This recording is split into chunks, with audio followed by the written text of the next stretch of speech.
Yo, what's up? It's your boy Gary Scott, aka the Solid Pip Assassin. On this video, guys, I'm gonna be showing you right just how the market operates and the way it goes in its phases. Um, Everybody know when they trade. And if you don't know, you're about to know now. Um, Once you understand that the market moves in phases, there's three phases. There's downtrend, there's an uptrend, and then there's consolidation. I'm not going to spend too much time on consolidation because we truly only want to worry about the two main trends, which is the uptrend and the downtrend. All right. Now, consolidation can be beneficial, right? How can consolidation be beneficial, right? This is a form of consolidation. We see how a bunch of candles are stacked up in one position for a little minute, right? And then what we also call this is build up, right? So consolidation, build up. When you think about something building up, it's building up power to move in a certain direction. All right.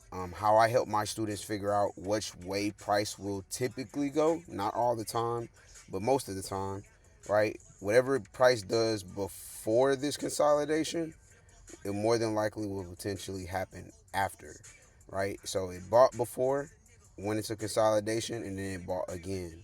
All right, so that's consolidation. You can have a big range of consolidation. You can have a small range of consolidation. You can have a medium range of consolidation. All right, but let me go over the examples of uptrends and downtrends and how you can really, start to look at the market for what it is and not for what you want it to be. Right? The market is set in its ways. And once you can understand how to properly attack the the the phase, you're going to put yourself in a position, you're going to be putting yourself in a position to be profitable more times than not. Will you lose trades? Absolutely. I would never, get into the game or expecting just wins all the time. You're going to expect some pitfalls, some downfalls, whatever the case may be, but it's about being consistent. That's something that a lot of people aren't. A lot of people aren't consistent. A lot of people hate doing the same thing over and over again. And I repeat this to all of my students, right? Once you can get into the hang of things of being consistent and doing things a certain way for a certain period of time, that builds a certain level of consistency. And once you build that level of consistency and patterns and seeing the same things over and over, you'll be able to capitalize more times than not, right? Now, I'm going to pause this for a second and I want to kind of just break this down for a moment, right? If we're looking at this, what do we notice? The market is moving towards the downside. It's continuously trending in that direction. If something is trending in that direction, what sense would it make to go against that trend, right? If I see that I'm moving in a downtrend, what sense would it make me to try to buy this move, right?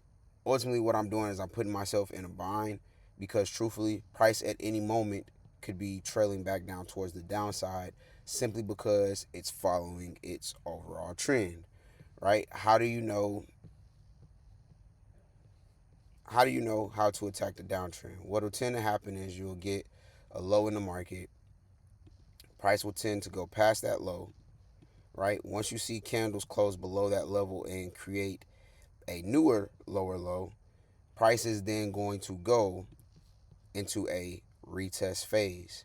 All right, it'll drop to go into a retest phase to set itself up at an area of value, right? The three areas of values that you have, both in an uptrend and a downtrend, are structural levels. You have order blocks. Let me just change the color of that. All right, you got order blocks, and then you have fair value gap zones. All right, but what I want you to pay very close attention to as of right now is only these two. All right, order blocks and structural zones. All right, now structural zones can be the zoned box or you can have just a simple line. All right, either or is fine. It's totally your preference, right? You can have a line or you can simply just have a zoned box. All right, now as we see, price broke structure. Price The last time it was here, it bought up. So now when it moved back down, it broke structure towards the downside, letting us know that the sellers are in complete control. All right. What then, like I said, is going to happen? Price is then going to go into a retest phase. Think about it as track, right? When somebody is running a 400-meter dash, right, they have to sprint the straightaways, slow down on the curves, right? Sprint the straightaways, slow down on the curves, right? Build yourself up to then so that way you can take off. So think about it as, okay, I'm building myself up to take off, to then go into the curve again, which is the retest phase, to then now what? Take off once more time on the straightaway, right? And the straightaway is looking to take out your lower low level, all right?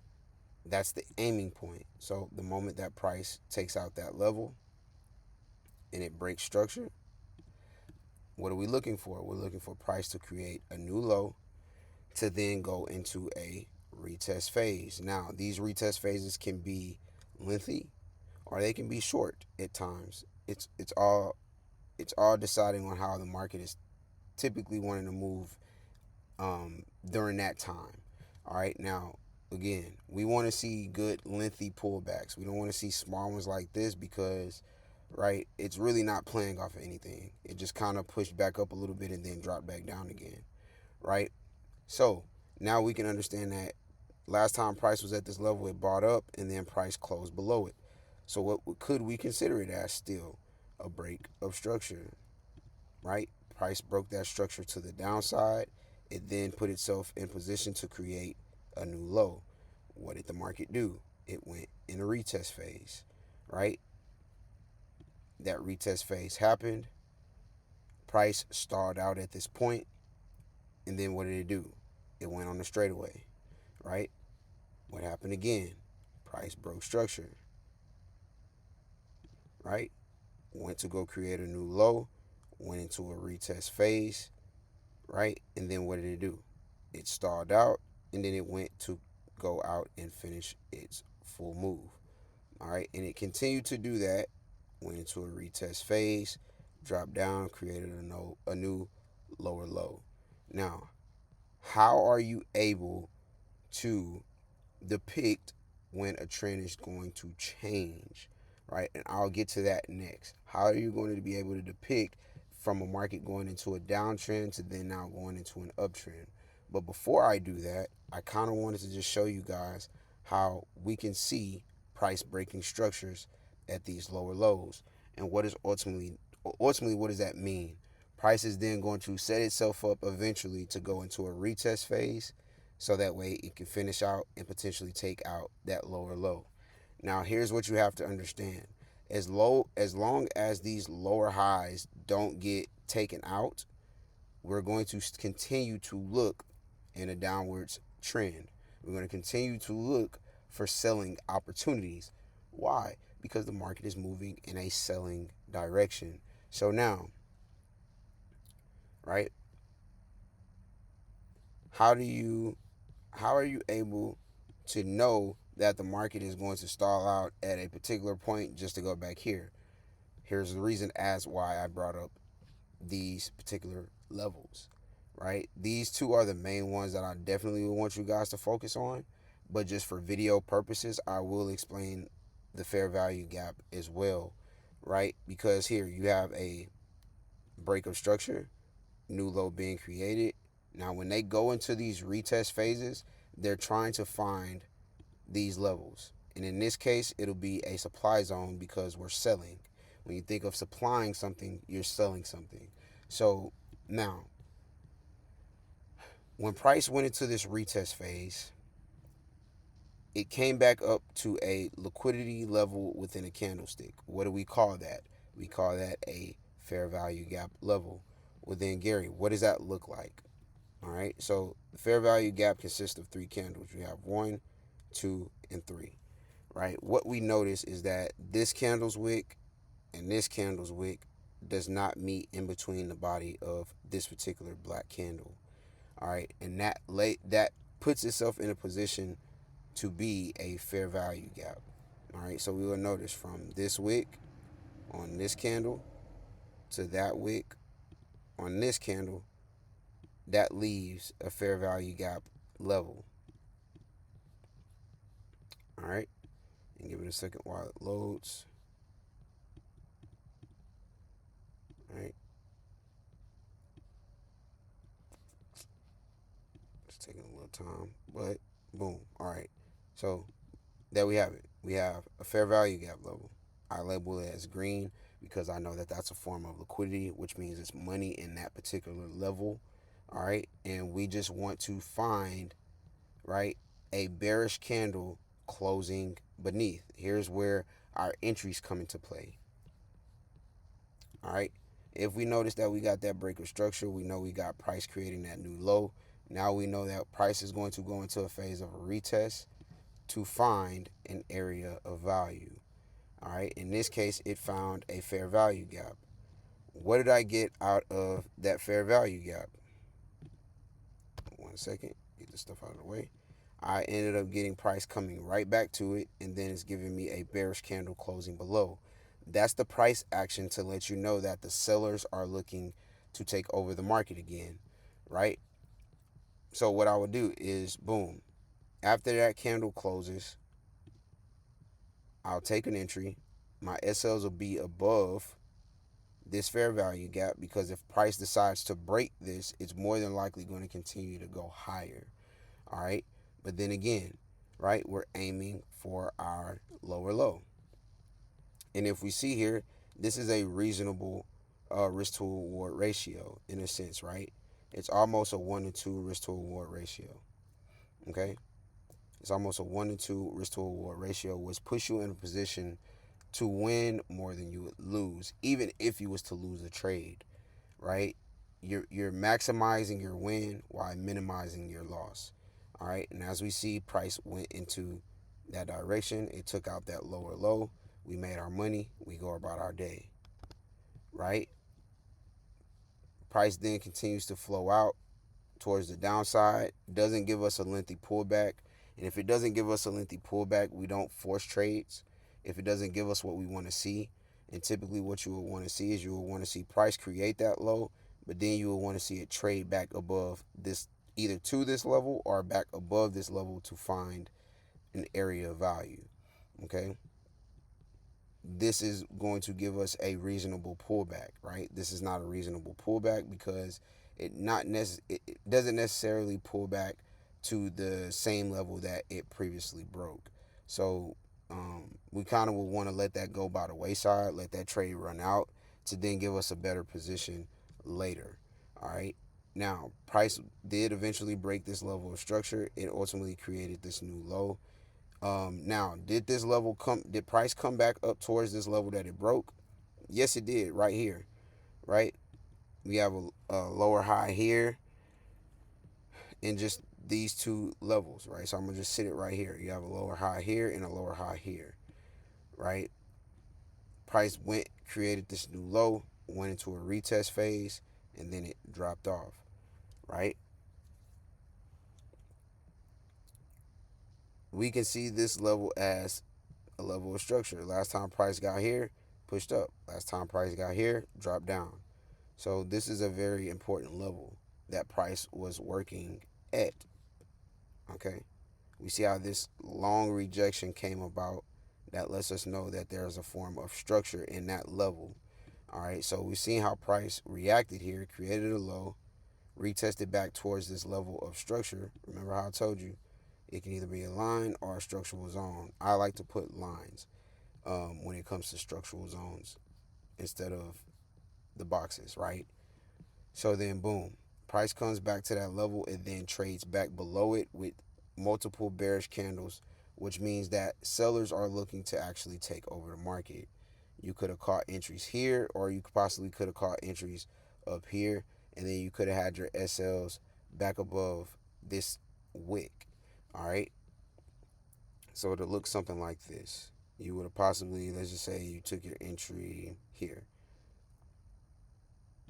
All right. Your SL would have been above that wick, and you would have been aiming at these lows, right? Which ultimately would have put you on like a 1-to-1, which is okay, right? You have a 50% chance of winning versus a 50% chance of winning and a 50% chance of possibly losing a trade. But if you're moving, sorry, my computer's loading. If you're moving in the proper trend and you're following the trend, right, you're more than likely going to put yourself in a position to win those one-to-ones than to lose them. All right. So then now what happens? Price goes create a new lower low. Price then goes into that retest phase and then it drops off. All right. Creates a new lower low, goes into a retest phase, and then it drops off. Now, what do we notice here? How are we able to capitalize from not only a downtrend, but then capitalize off of an uptrend and then even know when an uptrend is in play? What do we notice? These lower highs were consistently being maintained. Price never went back above those levels. So then now, the moment that you get price closing above a lower high, that lets us know that price is now shifting from a downtrend to then now an uptrend. All right. So as we see price close back above these levels, it created a high, went into a retest phase back to the structural level that it broke, and then it set itself up to eventually take out that high. So ultimately, all it does is just flip. It goes from one direction back into this direction to then try to take out this particular high. Okay. So it's going to continue to move in that motion. So then now what do you have? Like I explained at the beginning of the video, right? Price went to go create a new high. It went into a retest phase a little bit, but then price started to move into consolidation. Again, what did price do before this consolidation? It bought up. We understand that the market now is in an uptrend as well, right? Because it ultimately took out this high and created a new one. So now the market is building itself up to potentially take off again, as which it did. It ultimately created a new high, right? And then price went into a what? A retest phase. When it went into that retest phase, all it did was come back to the same structural level that it broke previously. It respected it, and then it gave us bullish candles closing back above, right? What would happen? We would take our entries off of that bullish candle. We would look to either aim to that high or above that high. We would want our SLs to be where?